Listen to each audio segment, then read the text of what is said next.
네, 계절의 여왕 5월입니다. 골목마다 이 라일락 향기가 우리를 반겨주는 정말 아름다운 계절입니다. 하늘이 푸르고 산도 푸르고 들녘도 푸르고 또 우리들의 마음도 덩달아 푸르러지는 정말 생명력이 넘치는 계절입니다. 방 안의 맥거리에 화초를 기르기도 참 힘이 드는데 하나님께서 며칠 동안 태양의 온도를 높이시고 여기저기 단비를 뿌리시니 세상은 온통 초록바다가 되고 오색의 꽃밭이 되어 어느새 사냐는 에덴의 앞마당이 되어 있습니다. 이러한 계절을 보면 아무리 감정이 없는 과학자일지라도 그리고 신을 부정하는 유물론자 할지라도 이 아름답고 황홀한 자연의 경이로움에 감탄하지 않을 수가 없습니다. 더구나 시를 쓰는 문인들에게 있어서는 이 계절의 아름다움 그리고 이 경이로움을 노래하지 않을 수가 없는 것입니다.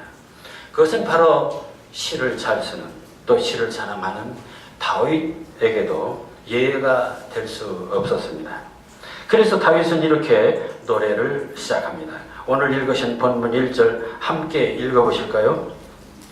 여호와 우리 주여, 주의 이름이 온 땅에 어찌 그리 아름다운지요, 주의 영광이 하늘을 덮었나이다. 아멘. 창세기로부터 요한계시록에 이르는 성경 66권, 그것은 그 어느 구절도 다 하나님의 말씀이라는 데 이의가 없습니다.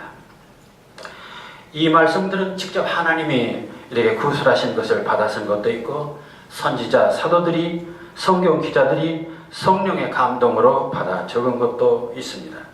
그러나 모두가 하나님의 뜻을 적은 것이기에 하나님의 말씀인 것입니다. 따라서 말씀에는 어느 구절도 다 은혜가 있고 섭리가 있고 감동이 있습니다. 또한 하나님의 말씀이기에 마땅히 은혜와 감동이 있어야 할 것입니다. 그런데 놀라운 일은 성경 이 66권 중 유독 시편만은 다른 어느 성경 구절보다도 은혜가 있고 감동이 있고 읽고 또 읽어도 은혜가 되고 의안이 되는 이유는 무엇일까요? 이는 과연 다윗에게만 성령이 역사하신 것일까요? 아니면 하나님의 창조질서나 하나님의 구원계획을 오경을 쓴 모세보다 시편이 더 잘 드러났기 때문일까요? 아니면 신약의 복음서보다 더 심오한 진리를 표현했기 때문일까요? 다윗이 노래한 시편의 내용은 구약의 기본이 되는 모세 오경의 내용을 벗어나지 않고 있습니다. 또한 신약의 기본이 되는 사복음서의 내용을 벗어나는 것도 아닙니다. 그럼에도 불구하고 시편이 다른 어떤 말씀보다 더 감동을 주는 것은 무엇일까요? 그것은 바로 하나님의 말씀을 시적인 감동의 형식으로 노래했다는 사실밖에는 달리 설명할 수가 없습니다. 이는 하나님의 말씀을 문학적으로 기술하고 문학적으로 전달하는 것이 얼마나 중요한 것인가를 단적으로 말하는 증거이기도 합니다. 물론 말씀이 은혜롭고 감동적이기 위해서는 먼저 뜨거운 믿음이 있어야 하고 말씀에 대한 깊은 탐구가 있어야 되고 기도와 간구와 성령으로 충만한 영성이 있어야 합니다. 그러나 기본적인 조건에 더하여 문학적인 전달 방법, 문학적인 커뮤니케이션, 시적인 말씀의 선포가 플러스 될 때 더욱 하나님의 말씀이 더욱 은혜롭고 감동적일 수 있다는 것입니다. 그러기에 구약의 오경을 기록한 모세로부터 요한계시록을 기록한 사도 요한에 이르기까지 성경을 기술한 모든 성경 기자들은 하나같이 보다 효과적으로 말씀을 전할 수 있는 커뮤니케이션 수단으로 문학적인 전달 방법을 택하고자 한 것입니다. 창세기 2장 23절 하나님이 처음 만든 최초의 남자 아담은 자신의 갈비뼈로 만든 여자를 가리켜 이렇게 말하죠. 이는 내 뼈 중에 뼈요 살 중에 살이라. 얼마나 문학적입니까? 이스라엘 민족을 구하기 위해 하나님이 모세를 부르는 장면을 보게 됩니다. 출애굽기 3장 4절에서 5절 보면 이렇게 기록되어 있습니다. 하나님이 떨기나무 가운데서 그를 불러 이르시되 모세야 모세야 하시매 그가 이르되 내가 여기 있나이다. 하나님이 이르시되 이리로 가까이 오라 오지 말라. 내가 선 곳은 거룩한 땅이니 내 발에서 신발을 벗으라. 이 구절을 보면 이는 한편의 생생한 드라마입니다. 대화가 있고 지문이 있고 더구나 내 발에 신을 벗으라라는 시적인 메타포까지 있습니다. 이처럼 하나님마저도 자신을 드러내기 위해 문학적 언술 방법을 사용하셨다는 것입니다. 모세는 원래 언변이 없는 사람입니다. 그래서 모세에게 내리신 말씀은 늘 아론이 대신 백성들에게 전합니다. 그런 모세인데도 이스라엘 민족의 홍해를 건너는 그 기적을 체험했을 때 모세는 출애굽기 15장 7에서 8절에 다음과 같이 노래를 부릅니다. 주께서 진노를 바라시니 그 진노가 그들을 지푸라기 같이 사르시나이다. 주의 콧김에 물이 쌓이되 파도가 언덕같이 일어서고 큰 물이 바다 가운데 엉기나이다. 이 노래는 능력의 여호와 하나님에 대한 찬양은 물론 이 속에는 정말 리듬이 있고 시적인 메타포가 아주 훌륭하게 잘 구사되어 있습니다. 따라서 이것은 한편의 시입니다. 그렇다면 모세도 뛰어난 시인이었다고 말할 수 있습니다. 뿐만 아니라 신약에서는 주님께서 말씀하실 때 늘 비유로 말씀하십니다. 비유가 문학적 표현이 생명이고 시적 표현이 핵심이라고 할 때 주님은 바로 시인이고 이야기꾼이다 이렇게 말씀할 수 있습니다. 마태복음 6장 25절 26절을 보겠습니다. 공중의 새를 보라. 심지도 않고 거두지도 않고 창고에 모아들이지도 아니하되 너희 하늘 아버지께서 기르시나니 너희는 이것들보다 귀하지 아니하냐. 너희 중에 누가 영양으로 그 키를 한 자라도 더할 수 있겠느냐. 이 구절에 대하여 토마스 카라일은 그의 영웅 숭배론에서 이 세상에서 들은 최고의 소리라고 격찬했습니다. 사도 바울은 당대 최고의 지식인으로 기독교를 아주 논리적으로 완성한 대단히 논리적인 사도입니다. 그런데도 그가 전도 여행을 통해 설립한 교회의 성도들에게 늘 감동적인 서간 체문장으로 설교를 하였습니다. 특히 에베소서 6장 14절에서 17절을 보면 이것은 한편의 아름다운 시입니다. 그런즉 서서 진리로 너의 허리띠를 띠고 의에 호심경을 붙이고 평안의 복음이 준비한 것으로 신을 신고 모든 것 위에 믿음의 방패를 가지고 이로써 능히 약한 자의 모든 불화살을 소멸하고 구원의 투구와 성령의 검 곧 하나님의 말씀을 가지라.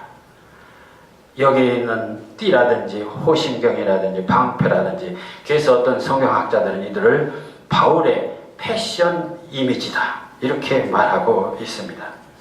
이처럼 성경 말씀은 진리의 내용을 철저히 문학적인 언술 방법을 통하여 전달하고자 한 종교적 문학이라고 말씀할 수 있습니다. 물론 성경을 종교문학이라고 하는데 이의가 있을 수 있습니다. 왜냐하면 2000년 전 또는 3000년 전 그 시절 성경 기자들이 문학이 뭔지를 알았겠는가? 또 그 시절에 정말 문학이라는 장르가 있었단 말인가? 네, 있었습니다. 구약과 신약의 역사에는 이집트, 바빌론, 페르시아, 로마, 그리스 등의 침략과 문화적 교류에 있었습니다. 특히 믿음의 조상 아브라함의 고향 갈대아 우르는 바로 슈메르족의 본거지였고 거기는 바로 유명한 호메로스의 본거지였고 거기는 길가메시라고 하는 서사시가 이미 구약보다 앞서 있었습니다. 유명한 호메로스의 일리아드 오디세이가 BC 800년 그리스의 3대 비극이 BC 400년 그리고 시편이 제작된 것이 BC 500년 전후입니다. 그렇다면 이 시대에 중동 지역의 문학의 주류가 있었다는 사실입니다. 그리고 당시에 글을 쓸 줄 아는 지식인이라면 누구나 시에 대한 그런 그 지식을 갖고 있었다는 얘기가 됩니다. 우리나라에서도 사실 옛날 군자라고 한다면 다 시서 예학에 등했습니다. 요즘은 전문화되어서 모두 각각 다르지만은 옛날에는 그 모든 것을 종합했죠. 그것은 바로 중동의 지식인들도 마찬가지였습니다. 따라서 성경을 기록할 만한 당시 지식인이라면 당연히 시와 산문의 형식을 알았고 이를 잘 구사할 수 있는 문장가일 수밖에 없었습니다. 그렇다면 여기에 중대한 문제가 제기됩니다. 그것은 바로 전문적인 시인 문필가가 치밀하게 문학적 형식으로 기술한 성경을 문학이 뭔지 시가 뭔지 모르고 어떻게 성경을 연구하고 말씀을 온전히 전할 수 있다는 것인지, 아니 어떻게 시를 모르고 시편을 논할 수 있다는 것인지, 저는 이에 대한 한국의 신학교육과 설교 문화의 분명한 문제를 제기하고 싶습니다. 그런데 당대 원장가들이 쓴 성경 말씀 중에서도 특히 시편이 단연 돋보이고 있습니다. 어떤 이유일까요? 시편 8편은 첫 절부터 정말 놀라운 표현을 하고 있습니다. 첫 절은 오늘의 시의 형식으로 보면 바로 첫 행이라고 볼 수 있는데요. 그런데 첫 행 속에 여호와, 우리 주여, 주의 이름이, 주의 영광을 등 유일하신 하나님의 이름을 우리 주, 주의 이름, 주의 영광이란 4번이나 다른 칭호를 부르면서 노래합니다. 우리는 김소월의 금잔디라는 시에서 잔디, 금잔디, 심심산천에 붙은 불은 가시님 무덤가의 금잔디, 이렇게 금잔디, 잔디를 4번 반복합니다. 그래서 이런 반복을 보고 야, 이것은 한국 최고의 절창이다 이렇게 말하고 있습니다. 그런데 시편 8편에서도 하나님을 4번이나 반복적으로 부를 뿐만 아니라 그것도 동일한 칭호로 부르는 것이 아니라 처음엔 유일한 하나님, 두 번째는 우리들의 주인 되신, 세 번째는 주님의 위대한 이름, 네 번째는 주님의 영광이란 각기 다른 뜻으로 부르고 있습니다. 그런데 이 시편 8편 1절이 보여주는 시적 성공은 단지 그가 하나님을 4번이나 반복하는 그런 천재적인 그런 리듬감에 있는 것이 아닙니다. 1절을 보면 두 부분으로 나눠집니다. 앞부분이 주의 이름은 온 땅에 어찌 그리 아름다운지요. 이름이라고 하는 것은 원래 그 사람의 인격과 성품과 됨됨이를 말합니다. 시는 여기서 하나님이 지으신 온 땅에 가득한 피조물들 속에서 그분의 아름다운 성품을 발견할 수 있음을 고백하고 있는 것입니다. 이는 자연 자체의 아름다움에만 매료되어 감탄하는 세속주의적 자연 예찬론자들이나 또는 자연을 신성시하는 시인과 달리 모든 자연은 여호와 하나님에 의해 창조된 것이라는 시인의 창조신앙을 반영한 것입니다. 뿐만 아니라 뒷부분에서는 시인의 시선이 땅에서 하늘로 이동합니다. 시인은 하늘에 있는 해와 달 그리고 무수한 별들을 보면서 주의 영광이, 주의 장엄함 그리고 그 창조적 능력이 하늘을 뒤덮었다고 말씀하고 있습니다. 모든 예술작품들은 다 그 작가를 반영하는 것입니다. 마찬가지로 우리 하나님의 손으로 만드신 그분의 작품인 이 우주 만물에는 바로 하나님의 속성과 성품이 그대로 반영되어 있는 것입니다. 따라서 자연이 아름답게 보인다고 하는 것은 바로 하나님이 아름답기 때문이라는 것입니다. 여기에 바로 다윗의 위대한 시적 상상력이 있는 것입니다. 그렇다면 크리스천 시인들로서 자연을 어떻게 노래할 것인가? 미국의 루이 암스트롱은 인류 최초의 달을 탐험하면서 우주에 가보니까 거기에도 하나님은 계시더라고 얘기합니다. 그러나 무신론자 소련의 가가린이 바로 달 우주 탐험을 하면서 하늘에는 아무것도 없다고 말했습니다. 이같이 같은 사물인데도 그 세계관에 따라서 정말 하늘과 땅 사이라는 것을 알게 됩니다. 일반 시인들은 자연을 노래할 경우 크게 3가지로 나눠짐을 보게 됩니다. 첫째는 자연의 아름다움이나 장대함을 아주 감탄적으로 노래하는 경우입니다. 두 번째는 자연이 인간을 비교하면서 자연을 동경하거나 인간과 동일시하거나 인간의 유한함을 한탄하는 경우가 있습니다. 세 번째는 자연을 신비로운 대상 또는 아주 신처럼 생각하는 그런 경우도 있습니다. 저는 이러한 것들을 보면서 시인 노천명의 푸른 5월이라는 시를 제가 잠깐 낭송해 보겠습니다. 청작빛 하늘이 육모종 탑 위에 그린 듯이 곱고 연못 창포 앞에 여인네 맵시 위에 감미로운 첫여름이 흐른다. 라일락 숲에 내 젊은 꿈이 나비처럼 앉는 정오, 계절의 여왕 오르이 푸른 여신 앞에 내가 웬일로 무색하고 애롭구나. 밀물처럼 밀려오는 향수를 어찌하는 수 없어 눈은 먼데 하늘을 본다. 5월의 창공이요 나의 태양이요. 많이 들어본 소리입니다.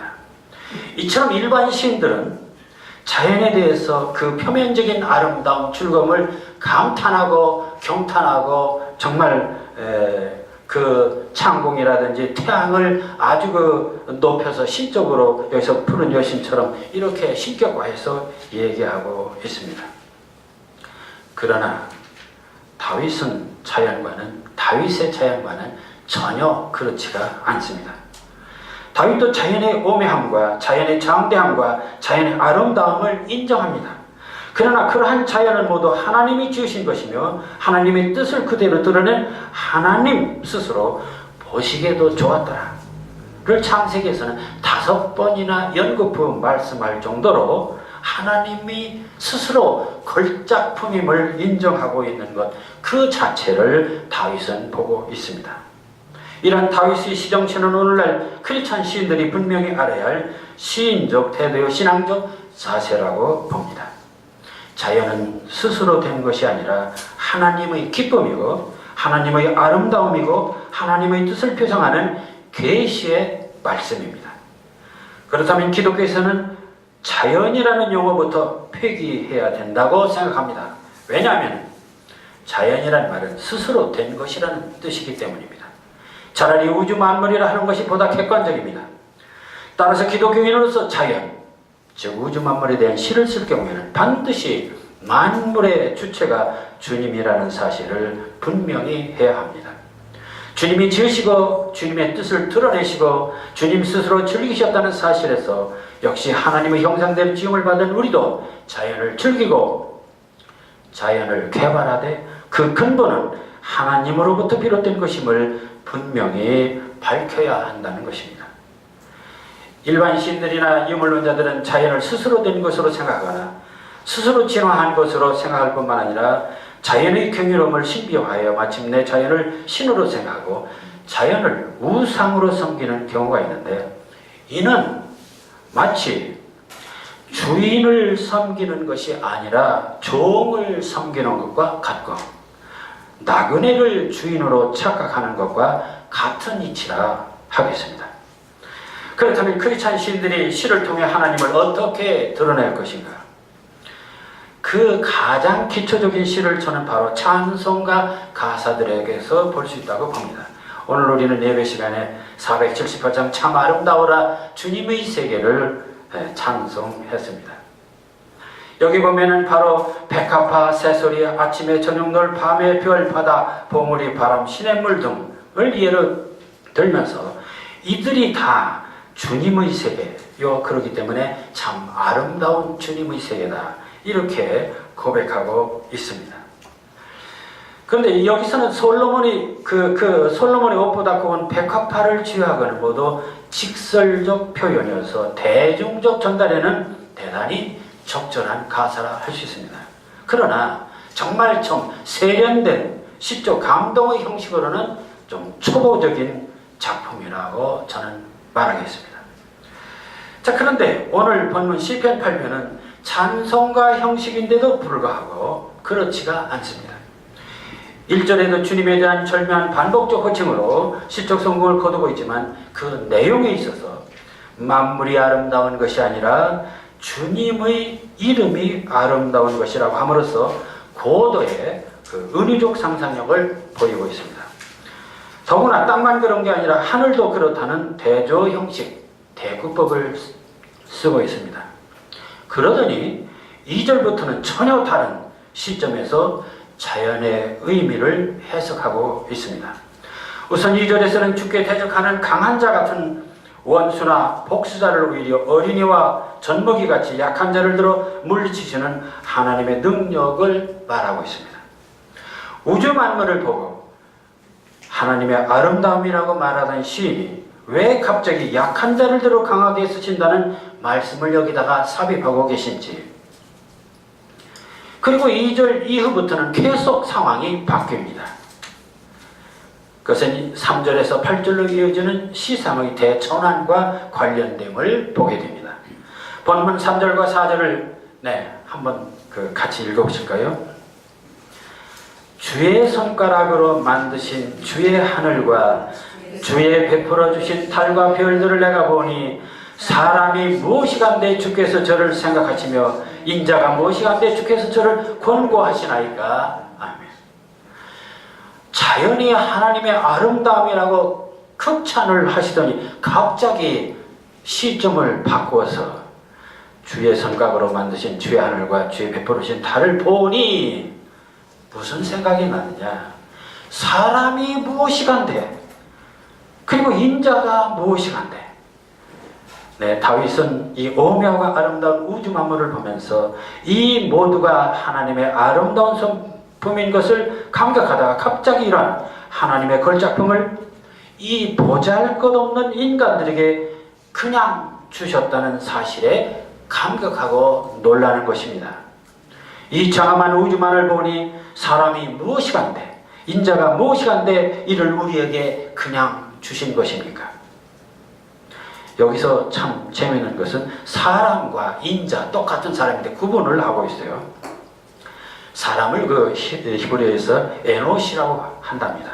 약하다는 뜻이고, 인자는 벤 아담인데 흙과 먼지 같은 존재라는 뜻입니다.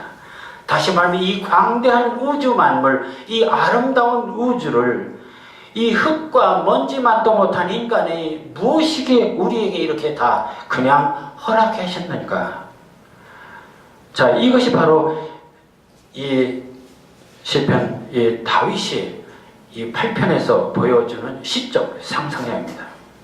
그러면서 5절에서는 천사보다 못하지만 영화 존귀로 관을 씌워주시고 6, 7, 8절에서는 이들을 다스리게 하시고 만물을 그 발 아래에 두셨으며 생육하고 번성하라는 축복을 창세기 1장 28절에 내려주십니다. 따라서 이 시는 하나님의 놀라우신 인간에 대한 은혜와 사랑에 대해서 감격하면서 또 마지막 9절에서는 다시 1절이 표현한 주의 이름이 온 땅에 어찌 그리 아름다운지요. 지금 다윗이 노래하는 것은 자연이 아름답다는 뜻이 아닙니다. 하나님의 마음이, 하나님의 본성이 왜 그리도 아름다운지요. 그것은 자연을 아름답게 만드셨기 때문에 아름다운 것이 아니라 이 못나고 부족한 인간들을 어쩌면 이렇게도 사랑하시고 축복을 주셨는지요. 이게 바로 하나님의 아름다움이라는 것입니다.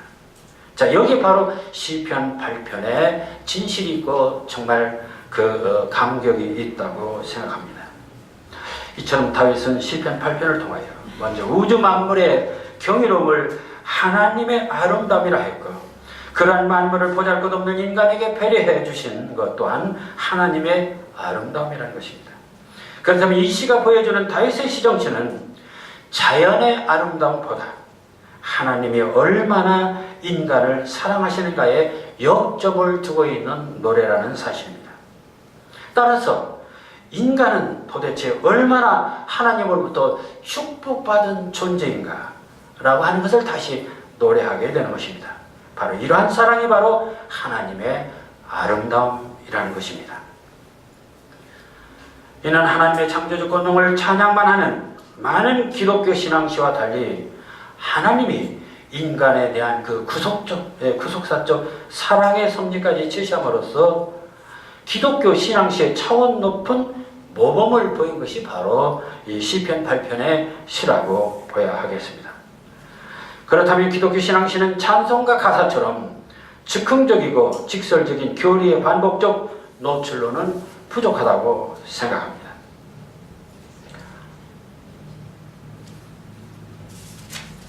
거기에는 오히려 그보다는 더 심오한 기독교적 그 주제와 고도의 리듬과 메타포를 통해서 곡조 없이도 음을 붙이지 않아도 작품만으로도 읽으면 감동이 될 수 있고 은혜가 되고 깨달음이 될 수 있는 시, 그게 바로 진정한 신앙시의 모습이 아니냐, 그렇게 생각합니다. 자, 그런 생각을 하면서 저는 주변에 참 그런 그 신앙시를 몇 개 좀 예를 좀 들어보겠습니다. 먼저 시집을 읽다가 저는 저의 김장 시인의 눈이 내린다라는 작품을 보았습니다. 그 별지에 있는데 한번 보시겠습니다. 눈이 내린다. 우리들 모두 잃어버린 허전한 가슴마다 박히는 진리의 말씀처럼 허물을 용서하고 돌아와 하나가 되는 눈부신 그리스도의 축복이 된다. 축복이 내린다. 눈이 내린다. 꿈을 잃어버린 가슴마다 소중한 향수처럼 머리 숙여 기다려지는 순백의 소망이 내린다. 눈이 내린다. 사랑을 잃어버린 가슴마다 돌아오는 메아리처럼 너와 나 막힌 담을 허무는 누구의 은총이 내린다. 자, 눈 내리는 겨울 풍경은 누구나 감동이 있고 설렘입니다. 그래서 일반 시인들은 그 눈 오는 날의 미학적 세계를 감탄적으로 노래하는 것이 보통입니다. 그러나 김 시인은 눈 내리는 아름다움 속에서 눈부신 그리스도의 축복이 내림을 보고 있고 소망이 내림을 보고 은총이 내림을 보고 있는 것입니다. 자, 다음은 그 김지원 목사님의 하나님이 쓰시다라는 또 작품이 있습니다. 그래서 한번 이 시를 또 읽어보겠습니다. 하나님이 쓰시다. 사망권세에 이거 다시 사신 이야기를 성경책에 쓰시고 하찮은 곤충의 애벌레 위에 쓰시고 삼라만상에 쓰시다. 믿음이 없는 세대를 위하여 늘 불안한 세상을 위하여 제자들과 미리 음식을 잡수시고 500의 형제에게 보이시고 계바에게 보이시고 그래도 부족했던지 침수로 쓰시다. 봄이 오는 들판에 쓰시고 버들가지 실개천에 쓰시고 어둠에 불어오는 남쪽 바람에 바람 위에 쓰시고 또 쓰시다. 자연은 바로 하나님이 쓰신 제2의 말씀입니다. 자연은 하나님의 계시적 언어라는 사실을 시적 상상력을 아주 실감있게 잘 표현하고 있습니다. 네, 저의 마지막 시 날마다 산에 올라라고 하는 시를 다시 한번 보겠습니다. 발친 질퍽하게 밟히는 아카시향, 중턱엔 천년 침묵의 속살을 흡여내는 쑥국새, 정수리에 오르니 하늘문이 열리네. 무질건한 일상을 털고 신발끈 조여매고 허이허이 오른 산길, 엉클어진 호흡을 내뱉으며 1시간 버틴 결심, 팔각정에 앉으니 하늘 복판에 내가 있네.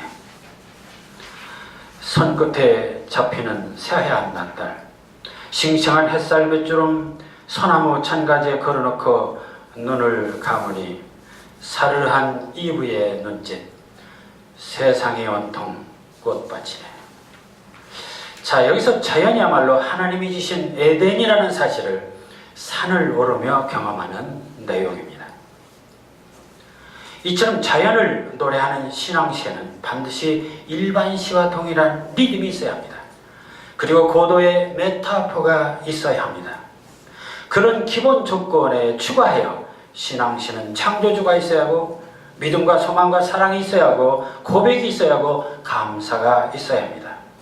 그러기에 크리스찬 시인들은 일반 시인보다 훨씬 더 고통스러운 작업을 해야 하는 것입니다. 그러나 솔직히 일반 시인들보다 크리스찬 시인들이 대단히 행복합니다. 왜냐하면 일반 신들이 시는 세상의 지식이나 욕망이나 상상의 한계를 벗어나지 못합니다. 소홀의 시에는 유한한 인간의 운명을 한탄하는 녹두리가 있고 노천명의 푸른 오골에는 인간적인 감탄과 감격이 있을 뿐입니다. 그러나 다윗의 자연에는 인간적인 감탄은 물론 하나님의 영광과 아름다움이 있고 그러한 자연을 인간이 누릴 수 있도록 축복해 주신 하나님에 대한 무한 감사가 있고 그러한 축복을 누릴 수 있는 인간이 얼마나 복된 것인지를 가슴 저리게 느끼는 신앙적 환희가 있습니다. 이처럼 기독교인들의 자연에는 언제나 감격이 있고 긍정이 있고 소망이 있고 절대자에 대한 감사가 있습니다. 그것만으로도 크리스천 시인들에겐 축복이고 구원이라고 생각합니다. 그렇다면 하나님도 우주 만물을 창조하시고 보시기에 좋았더라고 하시며 즐기셨듯이 우리도 이 아름다운 5월의 자연을 마음껏 즐기고 그리고 하나님의 솜씨를 느껴야 하겠습니다. 이름 없는 불꽃에서도 속삭이는 하나님의 사랑의 말씀을 들어야 하겠습니다. 그리고는 다윗처럼 이 아름다운 자연을 우리에게 거저주신 이 기적같은 축복에 한없는 감사와 찬양의 노래를 불러야 하겠습니다. 네, 다시 한번 시편 8편 1절 같이 읽어보실까요? 여호와 우리 주여 주의 이름이 온 땅에 어찌 그리 아름다운지요 주의 영광이 하늘을 덮었나이다. 아멘. 기도하시겠습니다.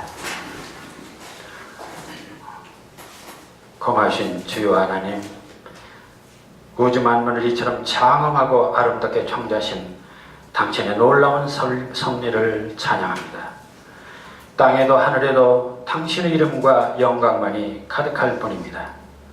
저희 인간들이 무엇이기에 이 아름다운 세상 위에 세워주시고 보고 즐기고 느끼고 다스릴 수 있는 축복까지 주셨는지요.